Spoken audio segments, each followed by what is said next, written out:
Teknologi maklumat dan komunikasi adalah satu istilah umum yang menerangkan sebarang teknologi yang membantu menghasilkan, memanipulasi, menyimpan, berkomunikasi dan atau menyebarkan maklumat yang melibatkan teknologi komputer. Jenayah cyber merupakan jenayah komputer yang baharu pada abad ini. Jenayah cyber ini terdiri daripada unsur penipuan, kerosakan, pengubahsuaian program, data komputer, pencurian maklumat, pengodaman dan lain-lain. Antara jenayah cyber yang sering menjadi sebutan ialah hacker atau dalam bahasa Melayunya ialah penggodam.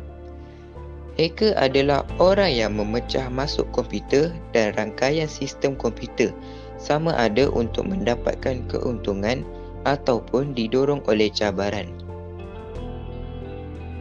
Apa yang berlaku pada tahun 1990 adalah sesuatu yang di luar dugaan orang ramai, terutamanya rakyat Malaysia. Kes ini boleh dikategorikan sebagai satu rompakan, namun ia dilakukan dengan begitu teliti dan tidak disedari oleh sesiapa. Apa yang lebih menarik, ia hanya dilakukan oleh seseorang individu saja bernama Aman Shah. Dilahirkan pada 9 Oktober 1966, Aman Shah merupakan graduan perakaunan dari Institut Teknologi Mara, kini Universiti Teknologi Mara, dan berusia 24 tahun ketika melakukan jenayah ini. Dia bekerja di Hock Wang Bank cawangan Raja Laut dan merupakan seorang pekerja yang agak cekap. Selepas setahun bekerja, majikannya melihat potensi pada Aman lalu menghantarnya untuk menghadiri kursus komputer di mana dia mempelajari kemahiran untuk melaksanakan operasinya. Aman kemudiannya dinaikkan pangkat sebagai ketua di Jabatan Pemprosesan SPID, iaitu Sistem Pemindahan Elektronik untuk Dana dan Sekuriti.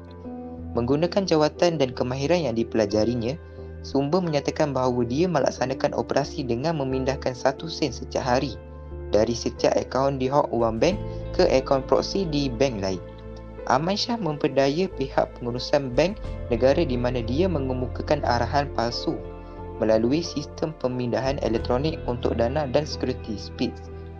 Arahan palsu ini membolehkan Aman memindahkan wang daripada Hock Wang Bank ke akaun agensi periklanan Bistro miliknya di Bank Bumi Putra Malaysia Berhad. Operasinya berjaya mencapai sejumlah 41 juta ringgit Malaysia.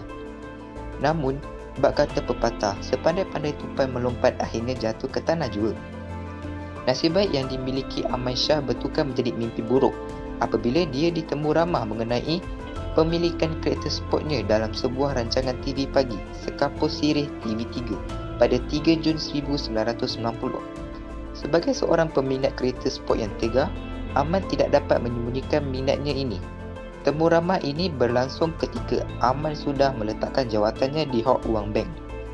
Dia dengan bangganya berkongsi mengenai koleksi kereta mewahnya dan kelebihan setiap satu daripadanya kepada khalayak ramai.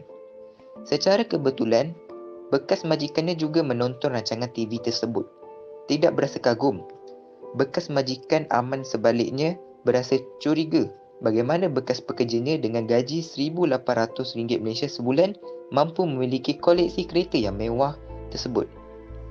Tanpa membuang masa, bekas majikannya bergegas menemui juru auditnya untuk melakukan audit terhadap kesemua transaksi yang dilakukan dan melibatkan Aman Shah. Selepas berpuas hati dengan bukti yang dimiliki, bekas majikannya membuat laporan polis di Balai Polis Campbell pada 8 Jun 1990. Berikutan laporan polis ini, Aman Shah telah diberkas di kondominium mewahnya di Bangsar 3 hari kemudian. Aman Shah yang ketika itu merupakan pemilik agensi periklanan Bistro telah dihadapkan ke Mahkamah Seksyen Kuala Lumpur atas pertuduhan menipu wang sebanyak RM4 juta Malaysia milik Hock Wang Bank. Aman didakwa dengan beberapa pertuduhan iaitu: yang pertama, menipu sebanyak RM765,343 Malaysia di Hock Wang Bank Berhad. Yang kedua, menipu sebanyak RM634,656,60 di tempat yang sama pada 16 Mac 1990. Ahmad Shah telah didapati bersalah dan dijatuhkan hukuman 5 tahun penjara. Kesimpulannya, pada masa kini, ramai dalam masyarakat tidak mengambil berat tentang isu keselamatan cyber. Ramai pengguna hanya menggunakan tanpa mengetahui baik dan buruk yang terdapat dalam cyber. Sebagai pengguna, amat penting untuk mengambil berat tentang keselamatan cyber. Pengguna perlu melindungi maklumat peribadi daripada disalahgunakan oleh pihak yang tidak bertanggungjawab. Hal ini dapat membantu masyarakat menerima maklumat berkaitan jenayah cyber dan mengelakkan masyarakat daripada terjerumus ke dalam jenayah cyber. Sekian, terima kasih.